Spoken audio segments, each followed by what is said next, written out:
Assalamualaikum warahmatullahi wabarakatuh. Alhamdulillah, nahmaduhu wa nasta'inuhu wa nastaghfiruh wa na'udzu billahi min syururi anfusina wa sayyiati a'malina. May yahdihillahu fala mudhillalah wa may yudlil fala hadiyalah. Asyhadu an la ilaha illallah wahdahu la syarikalah wa asyhadu anna Muhammadan abduhu wa rasuluhu wa ba'd. Para pemirsa dan para pendengar Radio Roja dan Roja TV, kaum muslimin dan muslimat, a'azzani Allah wa iyyakum jami'an. Alhamdulillah pada pagi ini kita dapat bertemu kembali masih bersama buku Mencetak Generasi Rabbani. Pagi ini kita masih dikaruniai nikmat dan rezeki dari Allah Subhanahu wa taala yang patut kita syukuri bersama. Kita masih diberi kesehatan, keafiatan, kita masih diberi kehidupan, masih diberi waktu dan kesempatan untuk beramal soleh, dan kita juga masih dijaga di atas Islam dan iman, dan masih banyak lagi nikmat-nikmat yang tidak akan bisa kita sebutkan satu persatu. Dan salawat dan salam tidak lupa juga kita limpahkan untuk Nabi kita Muhammad SAW, untuk keluarga beliau, sahabat beliau, umat beliau sampai hari kemudian. Para pemirsa dan para pendengar yang dimuliakan Allah, pada pagi ini kita akan melanjutkan pokok-pokok bahasan yang ada di dalam buku Mencetak Generasi Rabbani. Kita sampai pada bab pendidikan jasmani dan kesehatan anak. Jasmani termasuk nikmat dan amanah dari Allah Subhanahu wa taala yang wajib kita syukuri. Dan salah satu bentuk mensyukuri jasmani yang Allah berikan ini adalah dengan menjaga kesehatannya. Kesehatan adalah rezeki dari Allah Subhanahu wa taala. Sehat itu adalah rezeki dari Allah Subhanahu wa taala, yang mana seperti rezeki-rezeki yang lain harus diupayakan dan diikhtiarkan, tidak mungkin turun begitu saja. Ada di sana menjaga kesehatan, ya, tips-tips dan kiat-kiat menjaga kesehatan. Ya, terutama di sini yang kita bicarakan adalah kesehatan jasmani. Walaupun di sana ada yang namanya kesehatan rohani, tapi poin pembahasan di dalam bab ini adalah tentang menjaga kesehatan jasmani. Pentingnya pendidikan jasmani dan kesehatan anak. Ya, tentunya dengan sehat kita bisa melakukan banyak aktivitas dan kegiatan, dan kita bisa berbuat karena kita sehat. Kalau kita sakit, mungkin kita cuma bisa terbaring lemah di tempat tidur. Demikian juga anak, ya. Anak yang sehat cenderung ya bisa berprestasi dan bisa berkarya. Ya, nah dibandingkan dengan anak yang mungkin sakit-sakitan, yang dirundung penyakit, yang dia tidak bisa berkembang. Nah, selaku orang tua, ya mereka juga harus memperhatikan pendidikan jasmani dan kesehatan anak ini. Ya. Nah, dan tentunya ya dengan memperhatikan hal tersebut, ya maklum ya, anak-anak kadang-kadang dia tidak mengerti bagaimana untuk menjaga kesehatan, bagaimana supaya sehat. Ya, karena dengan sehat ya seorang mukmin itu akan menjadi lebih kuat, dan orang mukmin yang kuat itu lebih baik dan lebih dicintai Allah daripada mukmin yang lemah. Maka orang tua wajib menjaga kesehatan jasmani anak-anak mereka, ya, sehingga mereka bisa tumbuh menjadi mukmin yang sehat jasmani dan rohaninya. Jadi sejalan antara kesehatan jasmani dan kesehatan rohani. Maka ya kita sebagai orang tua perlu melakukan beberapa perkara-perkara yang syar'i, yang diharapkan dengan itu dapat membimbing anak-anak kita supaya terbiasa menjaga kesehatan jasmaninya sejak kecil. Ya.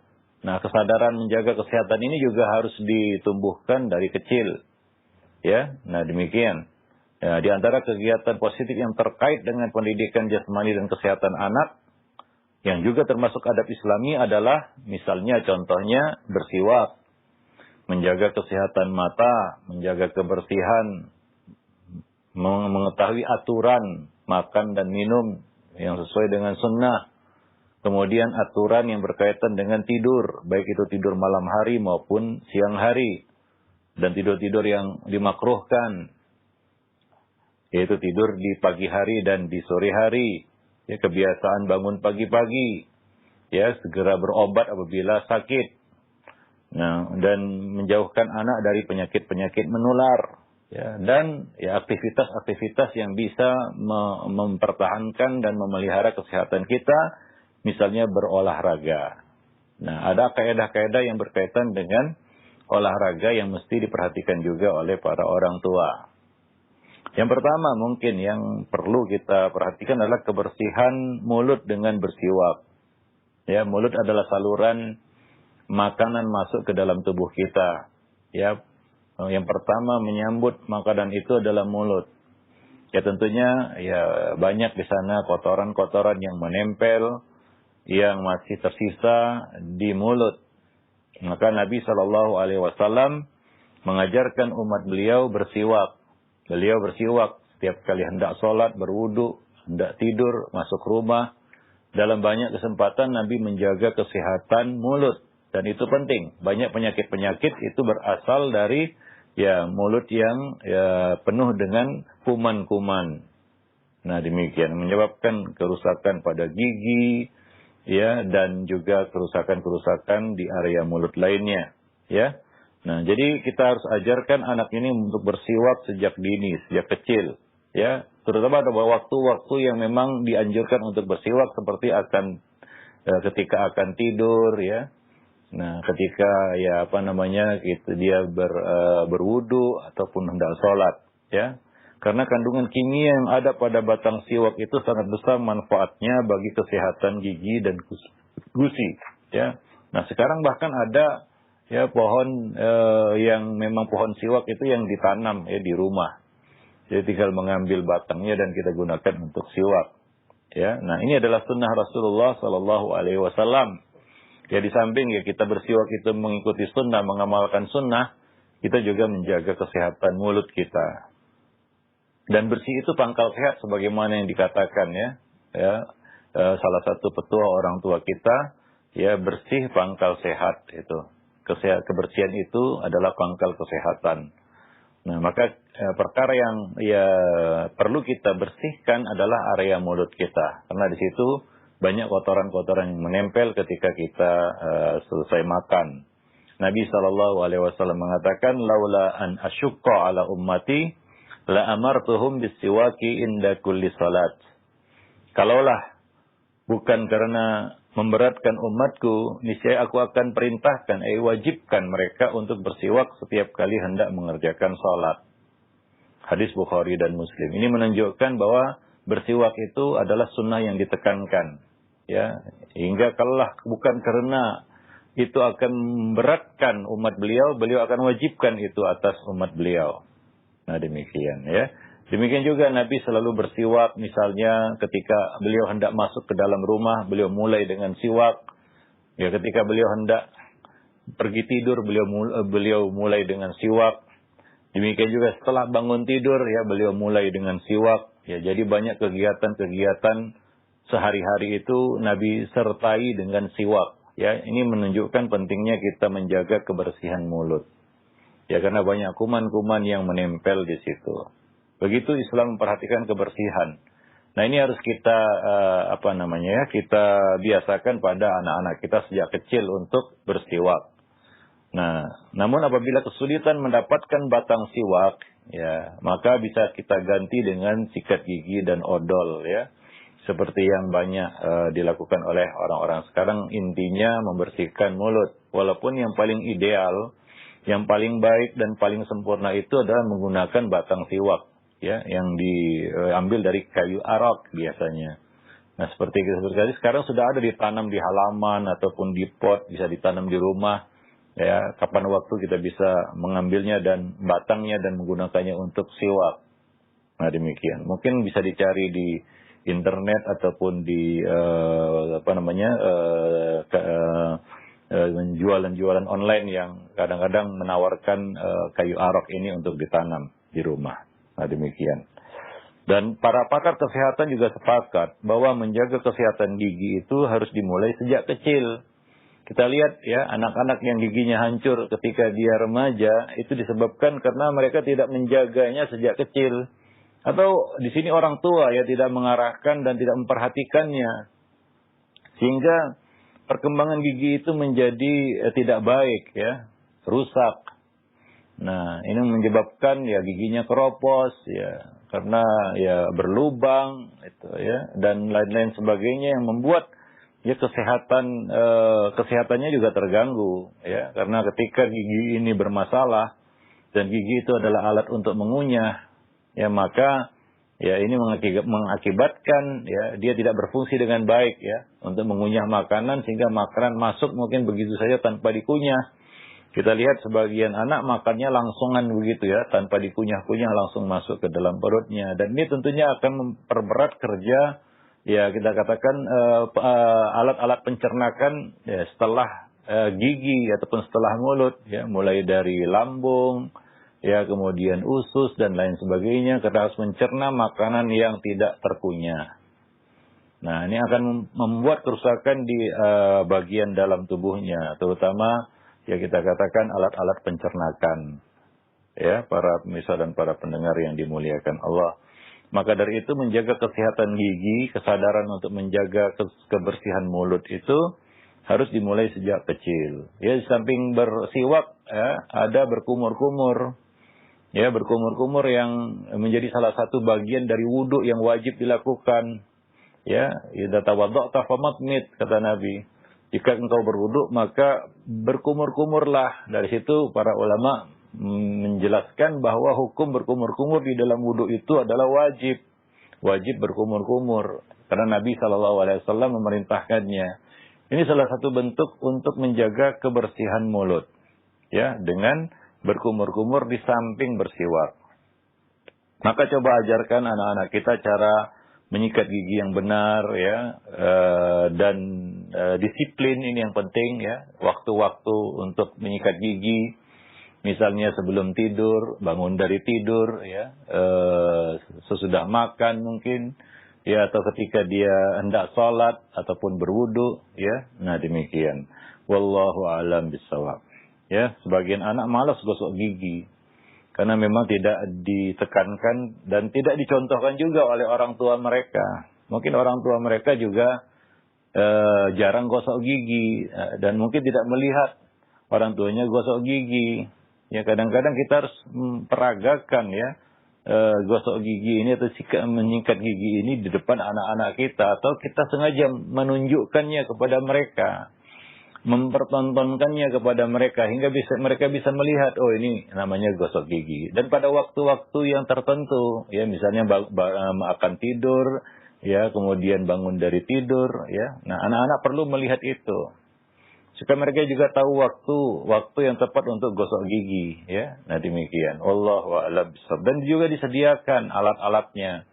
Kalau bisa disediakan siwak itu bagus ya. Sebagian anak kecil itu sudah biasa bersiwak dari kecil. Nah, kalau memang susah didapat, ya maka bisa diganti dengan sikat gigi. Ya, nah ini alat-alatnya harus disediakan juga, sikat giginya, odolnya ya. Nah, demikian. Sehingga sekarang ada odol untuk anak-anak yang rasanya macam-macam ya. Ada rasa orange, ada rasa strawberry untuk anak-anak itu, agar mereka suka menggosok gigi.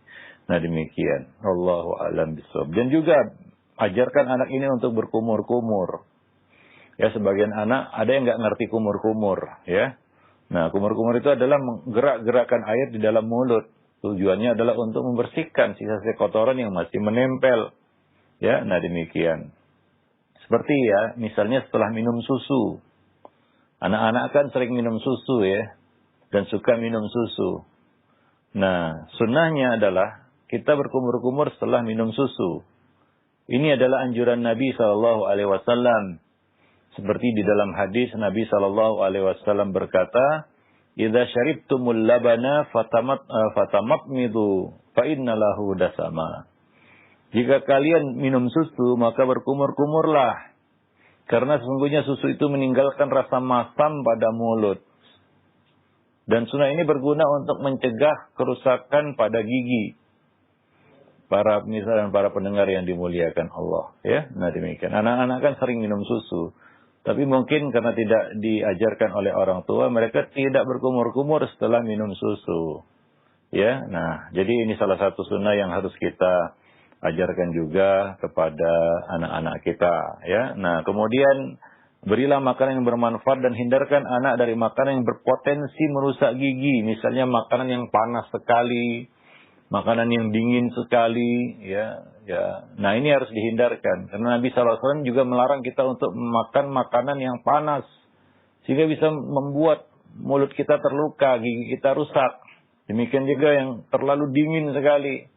Ya, maka ini harus diajarkan kepada anak bagaimana menyantap makanan yang baik, ya. Nah, demikian. Ya, juga periksakanlah giginya secara teratur ke dokter gigi misalnya kalau ada kelainan-kelainan, karena sebagian anak itu ada yang punya kelainan pada giginya, ya, giginya tumbuh tidak rata misalnya, ada tumbuh yang salah tumbuh dan lain sebagainya. Nah, ini harus kita perhatikan, ya, karena ini sangat berpengaruh kepada kesehatannya. Karena pada gigi itu terdapat banyak sekali syaraf yang berhubungan langsung dengan otak. Ya, maka dari itu, ya, apabila giginya itu sehat, ya, bersih, ya, maka ya tentunya ini akan menunjang aktivitasnya yang lain. Wallahu a'lam bishawab. Baik, begitu Islam mendorong umatnya untuk memperhatikan kebersihan mulut, ya, terutama gigi. Wallahu a'lam. Baik, itu yang pertama. Yang mungkin sering kotor dan sering bermasalah, yaitu gigi. Anak-anak memang banyak bermasalah pada gigi mereka, ya. Nah, karena makanannya juga yang manis-manis mungkin, ataupun mereka tidak disiplin untuk membersihkan mulut, gigi, ya. Nah, ini harus kita ajarkan kedisiplinan di dalam menjaga kesehatan. Pertama, kesehatan gigi atau mulut, ya. Yang kedua adalah memelihara kesehatan mata. Ya. Banyak kita lihat sekarang ini anak kecil yang bermata 4 alias sudah berkacamata. Kadang-kadang ada yang kita katakan minnya sangat tebal, ya. Ada yang sudah min 5, min 6, min 7, kan begitu, ya. Nah, dan tentunya, ya, sangat disayangkan sekali mata mereka rusak di usia belia. Maka dari itu, mari kita jaga baik-baik kesehatan mata anak kita. Ya, nah, misalnya memberikan makanan dan minuman yang bermanfaat untuk penglihatan, yang menyehatkan dan bermanfaat. Tentunya tidak harus mahal, ya. Ada beberapa tanaman-tanaman ataupun kita katakan jenis-jenis makanan yang bermanfaat untuk mata. Contohnya wortel, ya, yang mungkin sangat populer, ya. Ya. Semua orang tahu mungkin, ya, wortel itu bermanfaat bagi kesehatan mata. Ya, mungkin bisa kita beri porsi yang agak banyak, misalnya jus wortel ataupun sayuran yang kita masak yang ada campuran wortelnya, ya. Nah, demikian. Beberapa masakan memang disuguhkan di situ potongan wortel. Ya, ada sebagian anak yang nggak suka wortel mungkin, ya, maka kita jelaskan ini adalah makanan yang bermanfaat yang bisa menjaga kesehatan mata mereka. Itu salah satu contoh. Nah, demikian. Ya. Nah, juga ada beberapa kita katakan hal yang bisa merusak mata. Contohnya adalah kebiasaan menonton di depan layar televisi ataupun layar monitor komputer ataupun gadget. Sekarang ini gadget tentunya, ya. Ya, yang paling banyak dipelototin sama anak-anak kita adalah screen gadget. Ya, kadang-kadang anak itu bermain kita katakan laptop, komputer ataupun gadget itu nggak tahu aturan. Satu, terlalu lama, berjam-jam sampai pedih matanya, sampai berair matanya. Ya, keluar air matanya karena terlalu lama, ya. Nah, demikian. Ada yang terlalu dekat. Ya, nah, dulu kan kita diajari 30 cm, ya, dari meja itu, ya. Nah, nggak boleh terlalu dekat begitu kalau nulis hingga bisa merusak kesehatan mata juga. Nah, maka sekarang kita lihat banyak anak-anak, ya, rata-rata anak-anak sudah minus, ya, pakai kacamata minus. Kalau kacamata plus tentunya tidak, yaitu untuk orang-orang usia 40 tahun ke atas baru perlu kacamata plus. Tapi anak-anak kita lihat ya banyak di antara mereka yang sudah tebal kacamatanya macam kacamata orang tua. Nah demikian ya. Jadi hindari hal yang bisa merusak kesehatan mata anak-anak kita. Seperti tadi penggunaan layar-layar gadget ataupun komputer ataupun laptop yang satu terlalu lama durasinya sampai berjam-jam, kadang-kadang 3-4 jam nggak selesai-selesai. Ya, nah kemudian juga terlalu dekat ya antara matanya dengan layar gadget itu, ya tentunya ini akan merusak mata mereka. Dan juga perhatikan tingkat kecerahan dari layar gadgetnya. Kadang-kadang ya sekarang Ustadz, anak-anak pakai gadget untuk belajar karena belajarnya daring. Nah orang tua juga harus tahu ya bagaimana cara penggunaan gadget yang benar. Misalnya jangan terlalu dekat, kemudian tingkat kecerahan warna layarnya juga harus diatur sehingga tidak membahayakan mata mereka. Ya, nah demikian. Wallahu alam bisawab. Nah, dan juga jangan terlalu lama menatap layar screen itu. Kadang-kadang kita mengalihkan pandangan ke arah yang lain atau tempat yang lain supaya ada di sana kita katakan ya. Waktu rehat untuk mata, ya, waktu istirahat untuk mata. Jadi ajarkan juga kepada mereka cara menulis, membaca yang benar, ya, agar mata mendapat waktu yang istirahat yang cukup, ya. Nah demikian. Dan juga ajaklah anak-anak ke luar kota ataupun ke tempat-tempat yang bisa menyegarkan pandangan mata, misalnya melihat yang hijau-hijau, ya. Sawah yang hijau, ya, padang luas yang hijau, nah, yang mengarahkan pandangan ke tempat yang jauh, yang yang bisa menyejukkan mata, misalnya dengan melihat warna hijau, karena wajah hijau warna yang paling baik untuk mata, ya.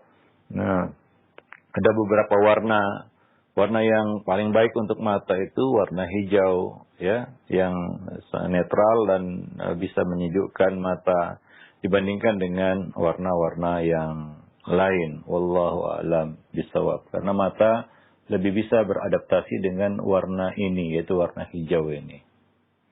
Nah demikian, itu yang kedua, yaitu memelihara kesehatan mata. Kemudian yang ketiga, menjaga kebersihan secara umum. Ya, kebersihan badan, kebersihan kuku misalnya, ya. Nah, coba lihat kukunya kalau sudah panjang, di situ bisa bersarang kotoran-kotoran yang membuat anak bisa cacingan kan begitu ya. Dan juga kebersihan-kebersihan lainnya, kebersihan rambutnya, kebersihan kulitnya dan lain sebagainya. Karena kebersihan itu adalah bagian dari iman. Ya, kebersihan adalah pangkal kesehatan. Gaya hidup bersih termasuk gaya hidup Islami. Dan sungguh Islam itu adalah agama yang identik ya dengan kebersihan. Dan tidak identik dengan kekumuhan.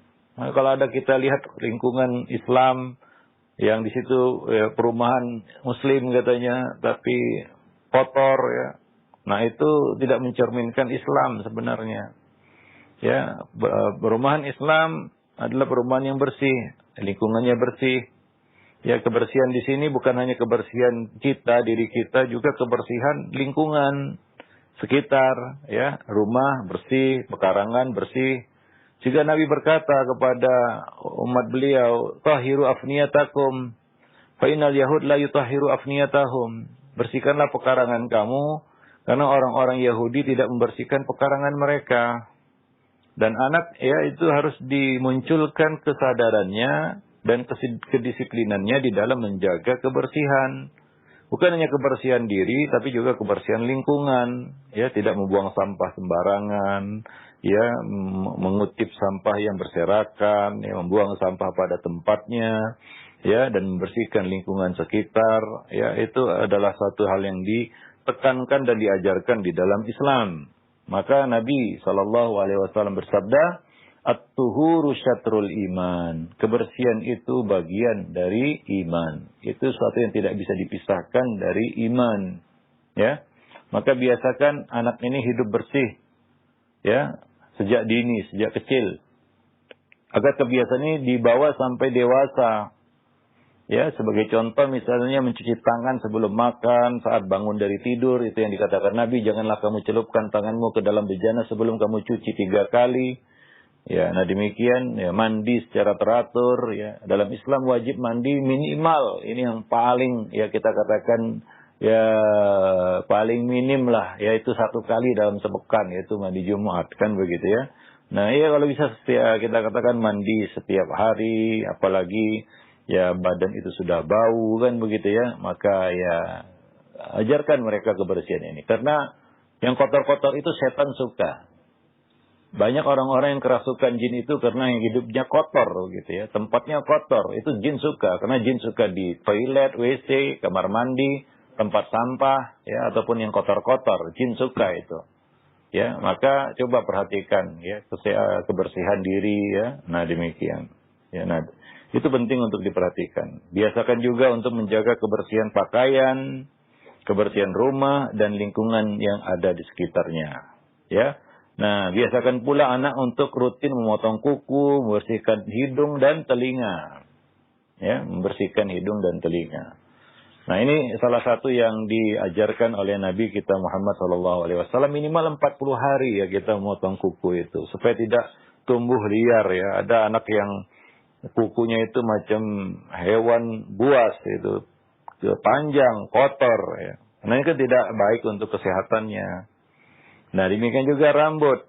Ya, kalaulah ada orang yang memelihara rambut, maka Nabi mengatakan, ya, mangkana lahu sya'run falyukrimhu. Barang siapa yang punya rambut, memelihara rambut, memanjangkan rambutnya, ya.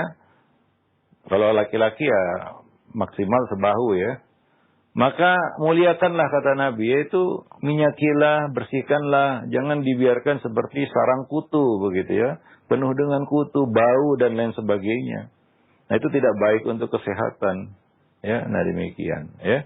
Demikian juga membersihkan telinga, membersihkan hidung, ya, dan anggota-anggota tubuh lainnya, ya. Nah, kalau mandi juga jangan mandi lembu, istilahnya mandi kerbau, ya. Ya, mandi cuma biar, nggak disabun, nggak digosok, nggak dibersihkan. Ya, tentunya ini ya harus kita perhatikan anak-anak kita itu, ya di dalam menjaga kebersihan diri mereka dan lingkungan, ya. Nah, demikian. Ya, kita lihat banyak orang-orang yang kita katakan jatuh sakit itu karena memang gaya hidupnya kotor. Ya, gaya hidupnya ataupun pola hidupnya kotor. Tidak terbiasa dengan kebersihan sehingga mudah sakit.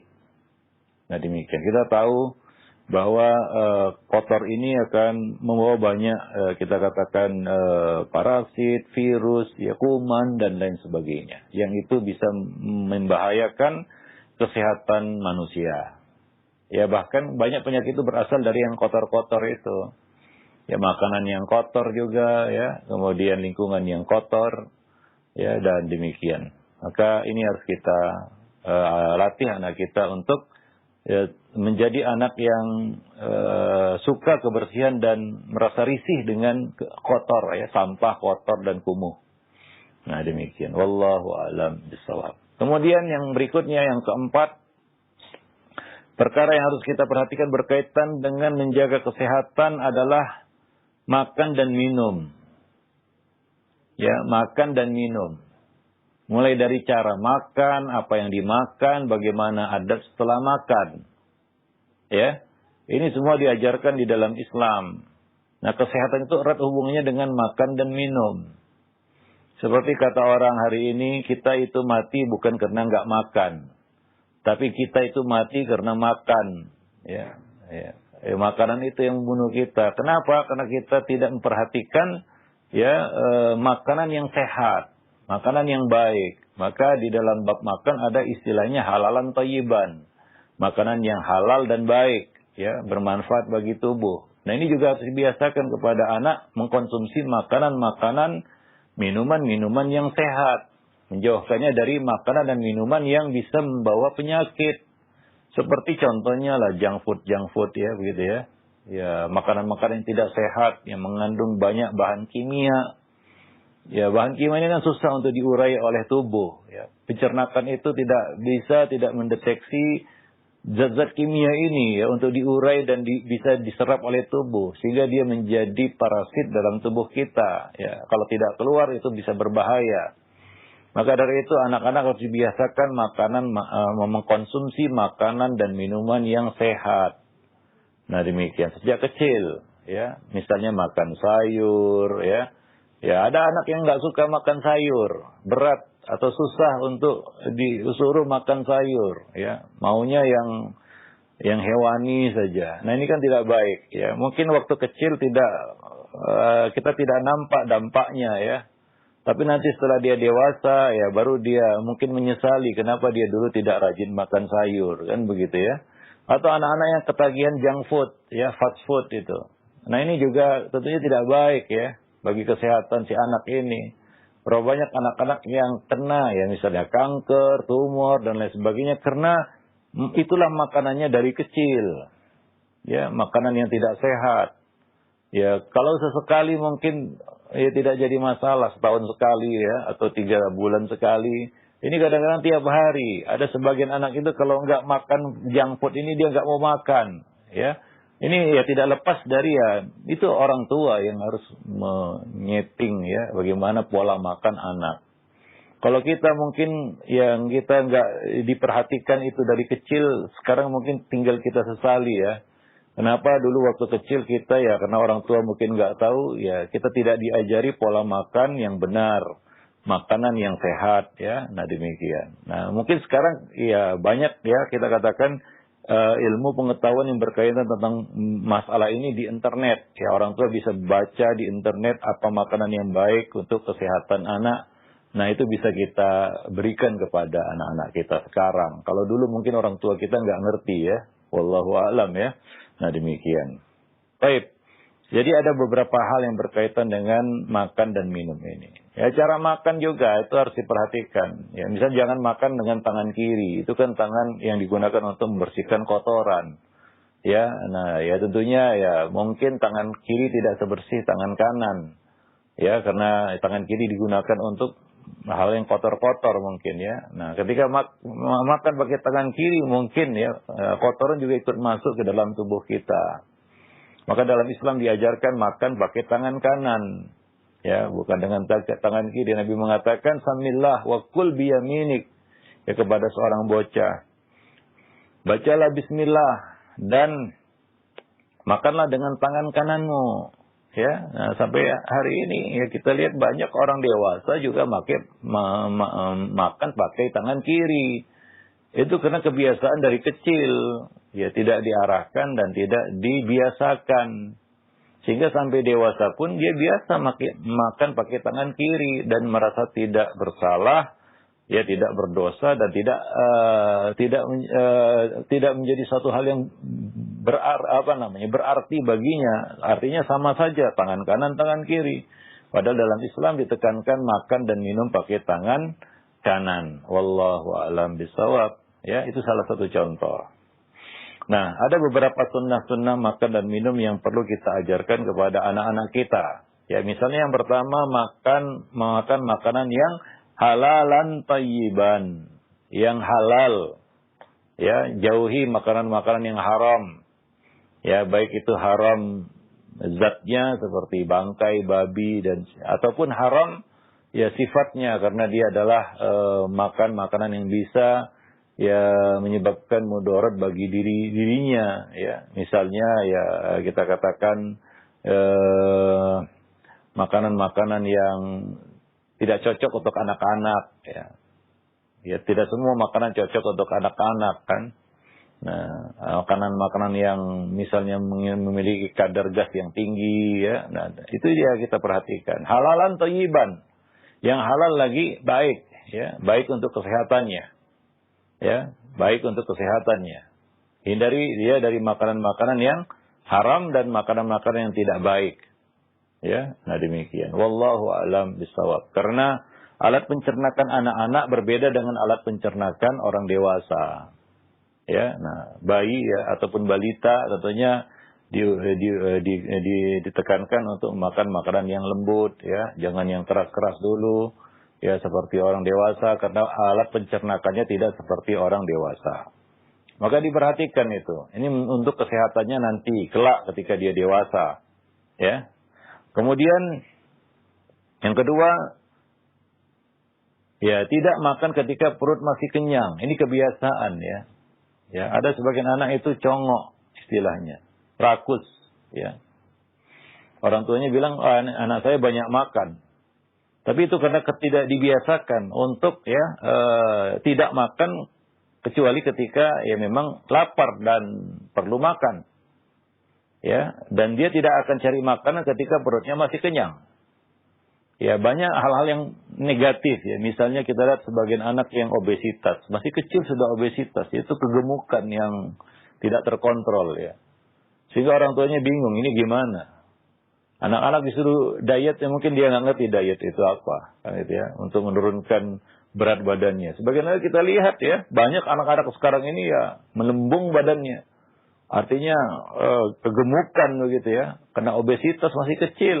Kan susah untuk mengatasinya ya. Kalau kan anak itu kan kadang-kadang susah untuk diajak untuk mengerti bahwa kegemukan seperti itu tidak sehat begitu. Nah, ya sebagian orang tua ya mungkin mereka biarkan saja, yang penting anak saya lucu kan begitu ya, makin gemuk makin lucu. Oh ya, ujung-ujungnya jadi gendut kan begitu ya, dan tidak sehat. Nah, ya, demikian ya, dan ini berbahaya tentunya obesitas itu bagi anak-anak. Ya, berapa banyak anak-anak yang terkena masalah ini. Maka biasakan dia ya untuk tidak makan ketika perut masih kenyang. Ya. Nah, dan ya kalau anak itu mau udah diajarkan puasa dari kecil. Ya, terbiasa dia berpuasa. Dulu para salaf membiasakan anak-anak mereka untuk berpuasa dengan memberikan mainan yang terbuat dari bulu benang wol. Ya, nah sehingga mereka lupa makanan ya dan berpuasa sampai petang. Jadi ini perlu kebiasaan juga ya. Ya, yaitu apa? Biasa lapar itu. Nah, dan baru makan kalau memang perutnya meminta untuk makan, yaitu dia sudah kelaparan, dia sudah lapar gitu ya, dan berhenti ya sebelum kekenyangan ya. Nah, demikian. Ini kebiasaan pola makan yang harus dibiasakan dari kecil. Ya, orang-orang tidak terbiasa ini ya kita lihat pola makannya berantakan, dan ini menyebabkan ya banyaknya penyakit-penyakit yang menghampiri dirinya. Seperti yang kita sebutkan tadi, ya manusia sekarang mati bukan karena nggak makan, tapi mati karena kebanyakan makan. Apapun dimakan, ya makanan-makanan yang tidak sehat dimakan juga. Nah, dan juga pola makan yang salah. Ya, nah demikian. Wallahu a'lam bishawab. Karena makanan itu, ya statusnya itu seperti alien yang masuk ke dalam tubuh. Makhluk asing, benda asing yang masuk ke dalam tubuh. Dan tubuh diwajibkan untuk memprosesnya. Ya. Nah, dan tidak semua makanan bisa diproses oleh tubuh. Ataupun tubuh akan kesulitan, kepayahan untuk memprosesnya. Ya. Nah, hingga makanan itu jadi racun bagi tubuh ketika tubuh gagal untuk memprosesnya. Maka terjadilah banyak penyakit pada tubuh. Nah, demikian ya. Nah, jadi itu yang kedua. Yang ketiga, tidak berlebihan dalam makan dan minum. Nah, ini mungkin melanjutkan dari poin yang kedua tadi ya. Tidak berlebih-lebihan dalam makan dan minum. Ya, jadi sewajarnya saja ya. Yang makanan yang proporsional ya, sesuai dengan kebutuhan tubuh. Dan tidak berlebih-lebihan. Dan berbahaya makanan yang berlebih-lebihan. Walaupun itu halal. Walaupun pada asalnya makanan itu halalan thayyiban. Tapi kalau berlebih-lebihan. Ya, akan menyebabkan mudarat bagi tubuh. Ya, khairul umur awsatuha. Sebaik-baik urusan adalah yang pertengahan. Tidak lebih, tidak kurang. Ya, dan ini adalah satu disiplin makan yang harus diajarkan kepada anak-anak sejak dini, ya, sehingga mereka ada sebagian anak yang berlebih-lebihan makannya, yang nggak ada ukuran, tiap waktu minta makan, ya setengah jam sekali mungkin minta makan dia, ya padahal tadi baru makan minta makan lagi. Nah, ini harus dilatih anak-anak untuk mengerti pola makan dan minum, ya. Kadang-kadang perlu pengalihan anak-anak itu, ya. Kalau dia minta kita penuhi apa yang dia minta dan terbiasa dengan itu, Ya, mungkin setiap waktu dia minta makan, maka perlu pengalihan misalnya ya beraktivitas yang mengalihkan ya pikirannya untuk makan, karena anak-anak itu ya maunya makan terus ya. Nah, maka para salaf dahulu ketika mengajarkan anak mereka berpuasa, mereka mengalihkan perhatian mereka kepada makanan dengan mainan. Ya, memberikan mainan gitu supaya perhatian mereka kepada makanan itu menjadi hilang, ya. Nah demikian. Wallahu alam bisawab. Baik. Kemudian tadi kita juga sudah singgung, yaitu tidak menyantap makanan dan minuman yang panas, ataupun panas-panas disantap, ya, didinginkan, ya, menurut kadar yang bisa untuk dimakan. Demikian terlalu dingin juga, itu bisa merusak juga. Ya, maka ya ini diperhatikan oleh para orang tua untuk menjaga kesehatannya, ya, kesehatan anak tersebut. Ya, terutama ya berbahaya bagi ya, bibirnya, mulutnya, lidahnya, kan begitu ya. Ya, giginya, ya. Ya, mungkin dia bisa kena sariawan karena itu, ataupun panas dalam kata orang, ya. Atau bisa merusak organ dalamnya, ya, karena makan itu terlalu panas atau terlalu dingin. Maka ya dikondisikan ya makanan itu suhunya pas dan layak untuk dimakan. Kemudian ya hal yang berikutnya yang perlu kita perhatikan adalah apa yang dimakan. Ya. Nah, misalnya tadi kita katakan sayur-sayuran. Ya, sebagian anak dilatih untuk makan sayur. Kemudian makan buah-buahan, terutama sebelum makan yang lainnya, dimulai dengan makan buah. Ya, nah ini harus diajarkan dan dilatih kepada anak-anak kita. Ya, sebagian anak susah untuk diajak makan sayur, dimasakkan sayur nggak mau dia makan, kan begitu ya? Kalau nggak ada hewan yang dimakan, ya kalau nggak ada yang manis-manis untuk dimakan. Nah, ya perlu ya dilatih dia untuk makan sayur, makan buah. Ya, coba lihat kecenderungannya sayur apa yang dia suka, ya. Makanan yang hijau-hijau itu yang mengandung serat tinggi itu dibutuhkan oleh tubuhnya, ya. Nah, demikian. Wallahu alam bisawab. Kemudian cara makan juga, yaitu mengunyah makanan dengan baik, jangan tergesa-gesa. Apa fungsinya gigi kalau bukan untuk mengunyah makanan? Bukan sekedar hiasan ketika kita tersenyum, bukan. Ya, nah, bagaimana gigi supaya putih? Ya, kadang-kadang dipasang kawat gigi lagi supaya rata dan lain sebagainya. Tidak. Fungsi utama dari gigi adalah mengunyah makanan. Makanya bermacam-macam itu alat potong itu. Ada gigi geraham, ada gigi taring, ada gigi seri, ada gigi depan dan lain sebagainya. Yang masing-masing fungsinya berbeda. Kenapa diciptakan seperti itu? Karena makanan itu macam-macam bentuknya juga. Ya, nah ada yang bisa dicerna ataupun dilumat dengan gigi taring, gigi geraham, ya gigi seri dan lain sebagainya. Maka biasakan anak mengunyah makanan dengan baik. Dan coba lihat, kadang-kadang kita perlu makan bersama anak adalah untuk tahu bagaimana cara makannya. Ya, sebagian anak kita lihat makan begitu masuk ke mulut langsung jatuh ke perut, gitu ya. Masuk mulut langsung jatuh ke perut. Ya, enggak singgah lagi di mulut. Ya, gitu masuk langsung jatuh ke perut makanan itu. Ya, tidak lagi dikunyah di mulutnya. Ya, nah kadang-kadang makanan itu perlu mendapatkan ya kita katakan cairan dari ludah kita ya untuk menetralisir makanan itu sehingga masuk ke dalam tubuh. Itu bisa beradaptasi tubuh kita dengan makanan itu. Maka ada air liur, ya, perlu dilumat dengan gigi ya yang Allah ciptakan itu. Nah demikian. Wallahu alam bisawab. Maka coba lihat ya cara makan anak-anak kita. Ya, kadang-kadang anak-anak itu karena berlomba-lomba makan, ya karena dia terburu-buru makan, karena tergesa-gesa makan, atau takut makanannya diambil orang atau saudaranya. Kadang-kadang dia makan gitu masuk mulut langsung ditelan. Nah itu kan buruk bagi ya kesehatan alat pencernaannya nanti. Ya, wallahu alam bisawab. Sekarang kita lihat banyak anak-anak remaja yang sudah bermasalah lambungnya. Ya, naiklah asam lambungnya, rusaklah alat pencernakannya, ya, robeklah ususnya, kena usus buntu dan lain sebagainya. Ya, nah ini karena ya cara makan yang salah. Wallahu alam bisawab. Kemudian ya pola makan sesudah makan, ya, adab sesudah makan, yaitu tidak langsung tidur sesudah makan. Ya, tidak makan sambil bersandar, tidak minum sambil berdiri. Ya, ini adalah satu yang kita harus ajarkan kepada anak-anak kita. Ya, itu tidak baik bagi kesehatan kalau dia biasakan itu. Ya, misalnya berbaring tidur sudah makan, ya jangan kita sesali kalau anak kita kena DM, diabetes mellitus itu pada usia muda. Sekarang banyak anak-anak muda sudah kena DM, ya, diabetes, padahal masih muda. Kalaulah di atas 40, udah 50, mungkin ya pankreas sudah nggak bisa berfungsi normal, mungkin masih bisa dimaklumi, ya. Tapi anak-anak yang semuanya masih oke, ya, tapi sudah kena penyakit-penyakit seperti itu yang harusnya diderita oleh orang-orang dewasa, ini ada yang salah.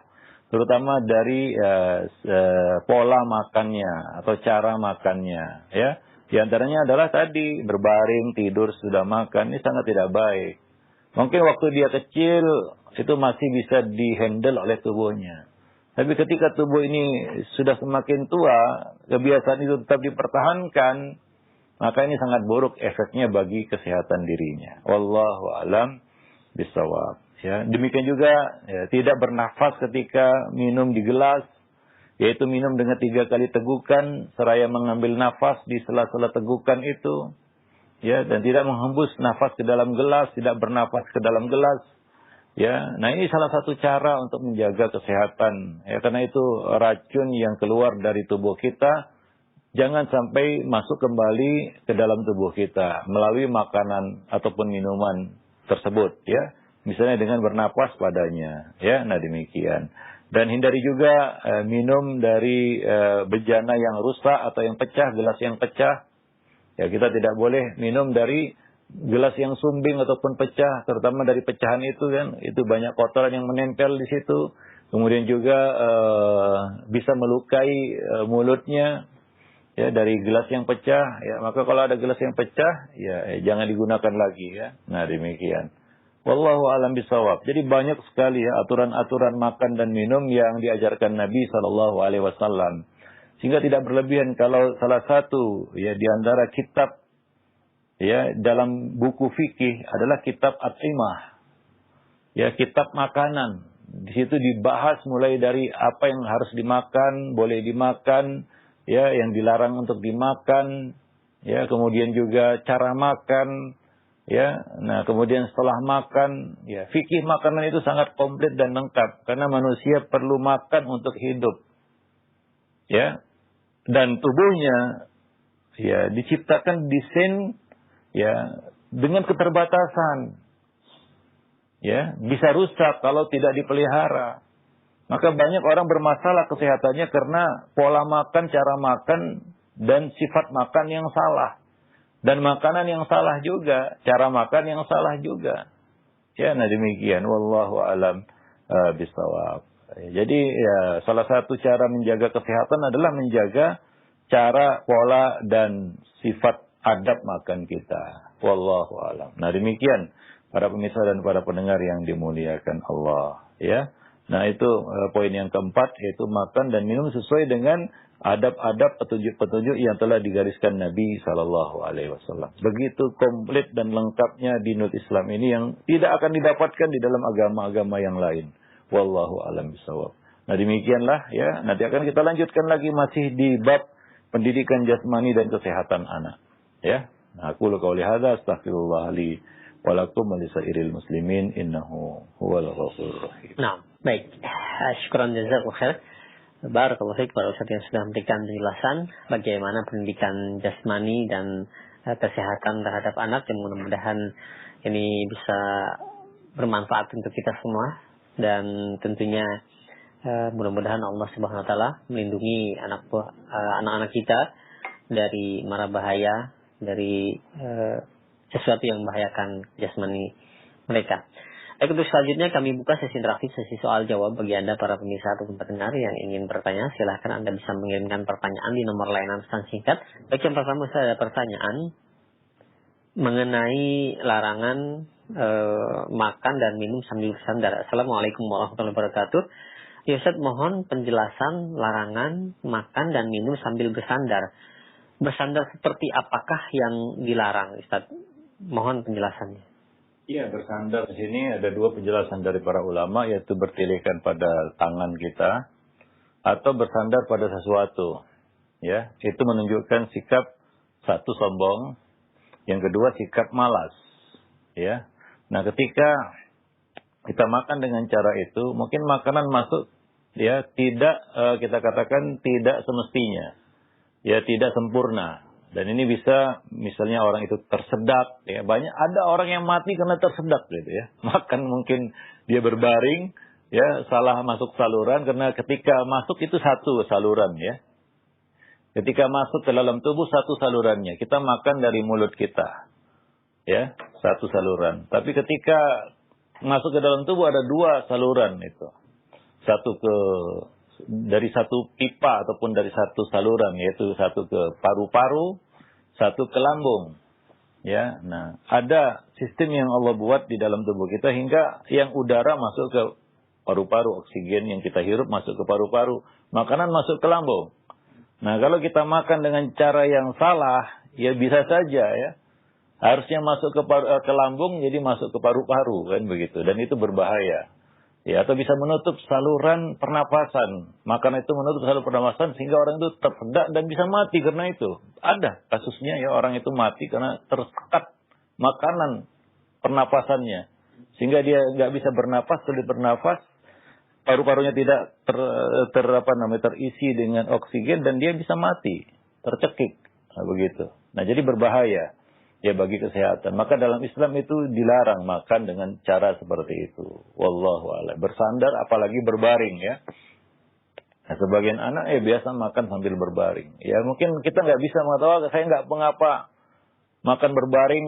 Aman-aman saya masih hidup sampai sekarang, yaitu mungkin karena beruntung aja ya. Di sana ada orang yang mati karena itu. Nah, maka ini tidak boleh kita anggap remeh, apalagi menjadi kebiasaan anak-anak kita, ya. Nah, demikian. Dan ya tadi kita katakan itu tidak sehat bagi kesehatan karena bisa menyebabkan gangguan pada kita katakan saluran pencernaan, dan demikian juga ketika kita makan dengan cara seperti itu, ya mungkin ya makanan itu tidak masuk ke tempat yang semestinya ya. Nah, demikian. Wallahu a'lam bishawab. Di samping itu juga itu menunjukkan gaya hidup orang malas ya. Malas dia. Atau sombong begitu ya. Nah, itu bertelekan pada tangannya, dia makan begitu seperti orang yang sombong, dan itu sifat-sifat yang tidak baik. Malas itu penyakit, sombong juga penyakit. Jangan sampai penyakit ini masuk ke dalam tubuh kita karena cara makan kita ya. Wallahu a'lam bishawab. Kalau makan saja malas, apalagi yang lain ya sekarang. Kalau makan saja dia menunjukkan sifat malas, bagaimana lagi yang lain? Mungkin kerja juga sambil bersandar dia.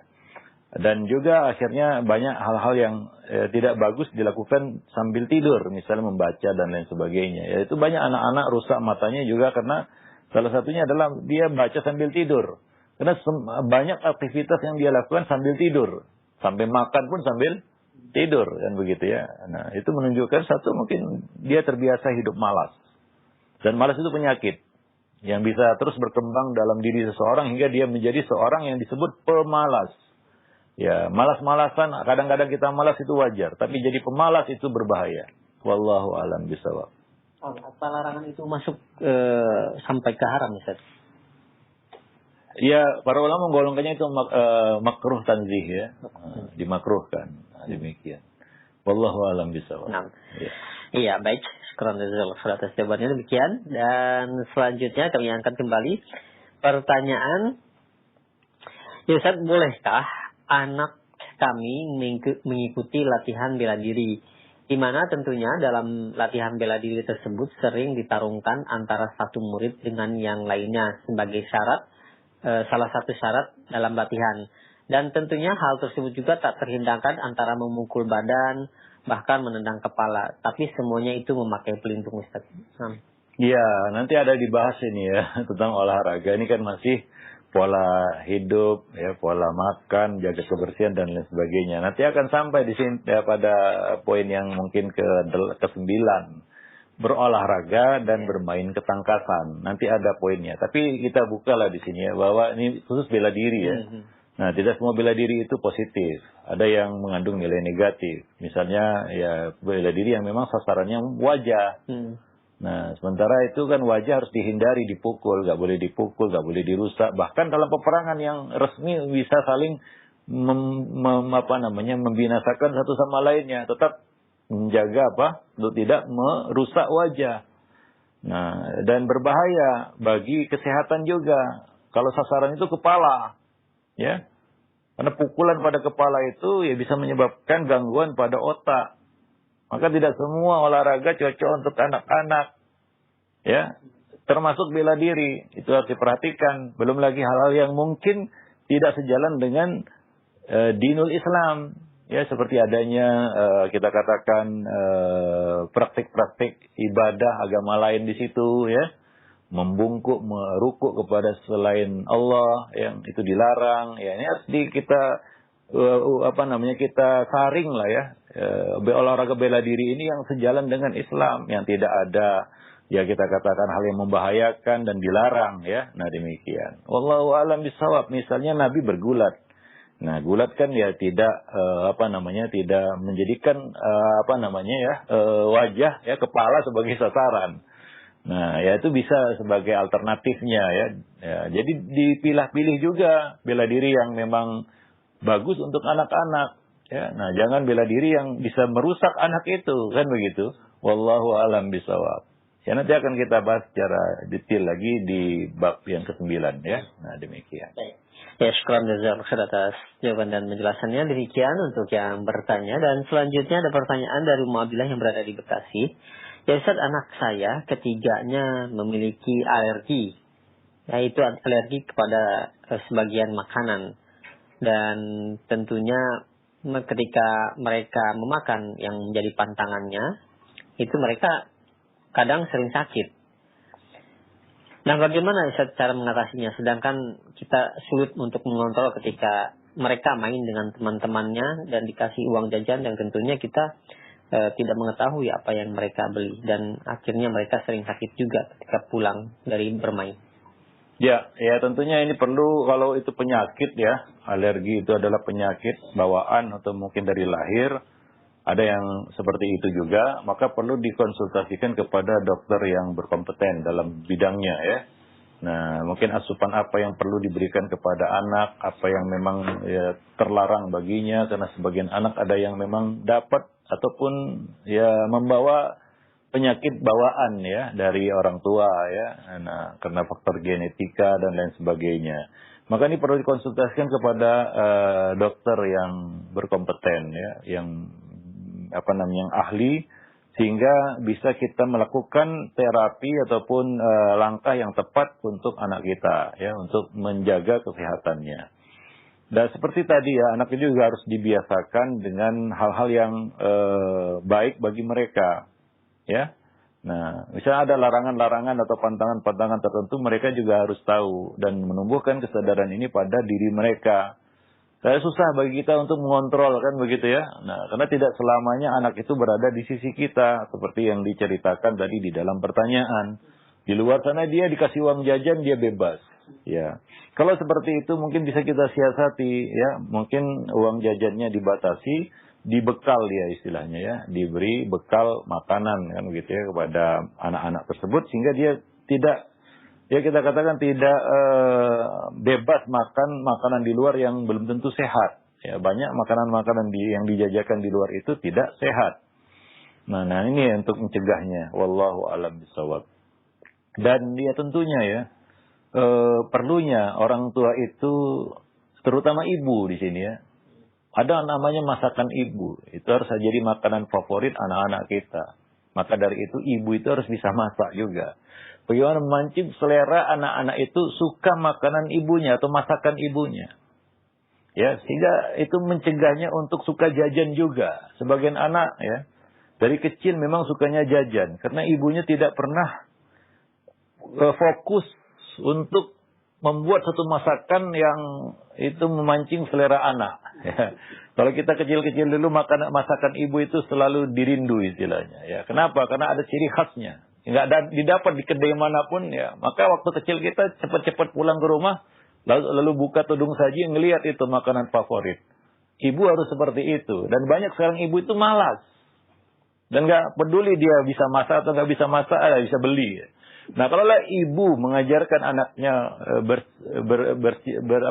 berbuat seperti itu ataupun bersikap seperti itu, maka jangan salahkan juga si anak jika dia doyan jajan juga, kan begitu ya. Karena dia ibunya beli juga dari luar ya. Anak juga suka beli, dia bisa beli sendiri juga.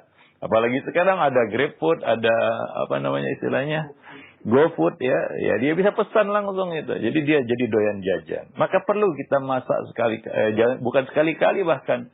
Ya, itu kita jadikan satu kebiasaan di rumah, itu masak. Khususnya bagi ibu ya. Dia tentunya lebih tahu tentang anaknya, makanan apa yang jadi favorit anaknya, coba dia masak gitu. Sehingga anak itu lebih menyintai dan menanti merindukan masakan ibunya.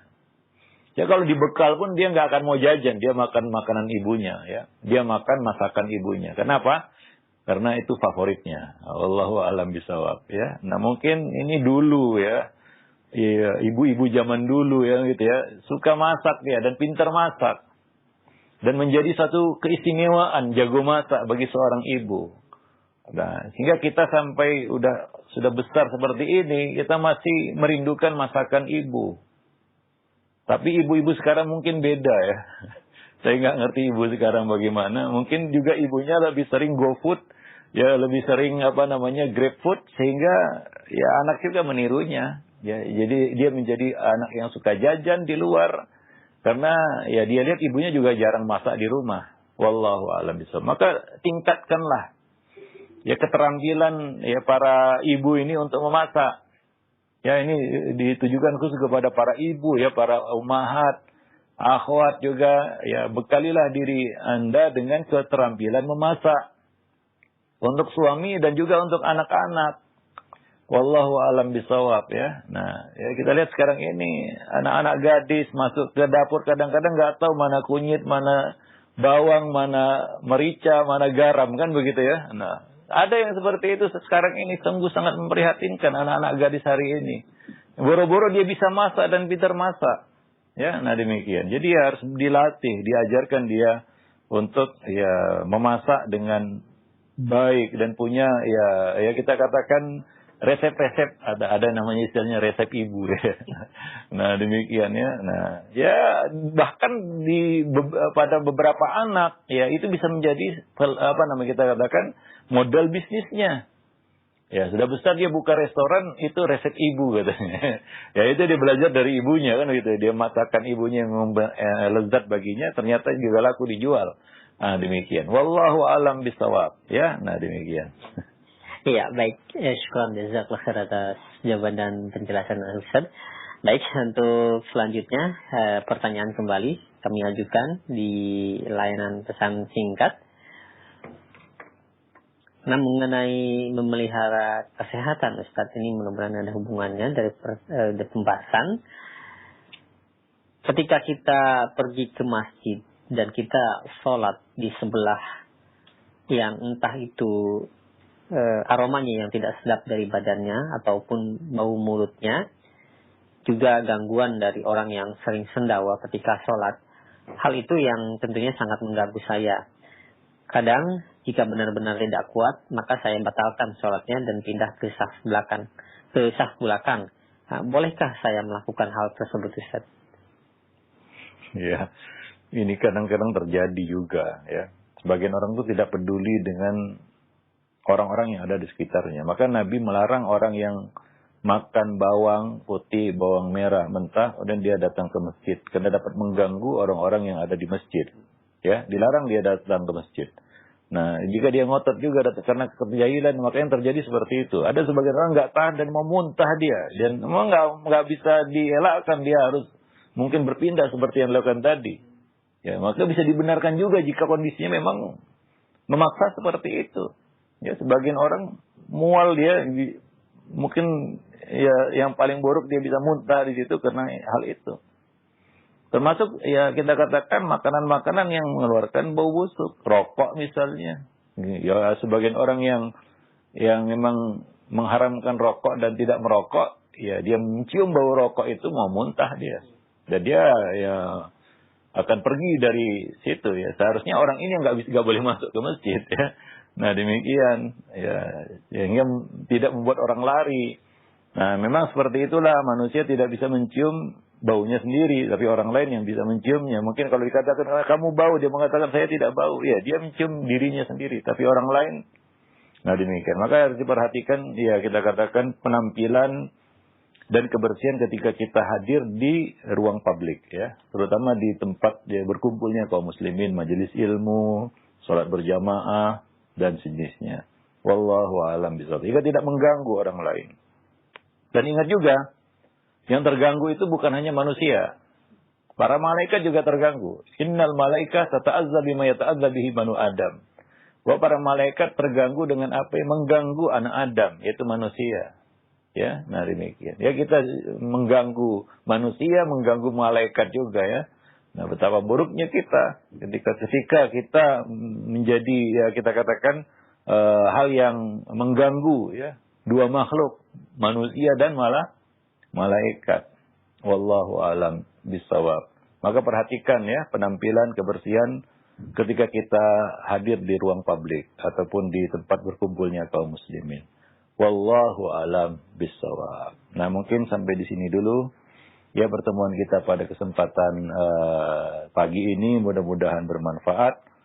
Dan insya Allah pada pertemuan berikutnya kita masih berada di dalam bab ini ya, di bab ini melanjutkan poin-poin yang sudah kita bahas sebelumnya. Wallahu alam. Subhanakallah bihamdik, asyhadu an la ilaha illa anta, astaghfiruka wa atubu ilaik. Assalamualaikum warahmatullahi wabarakatuh.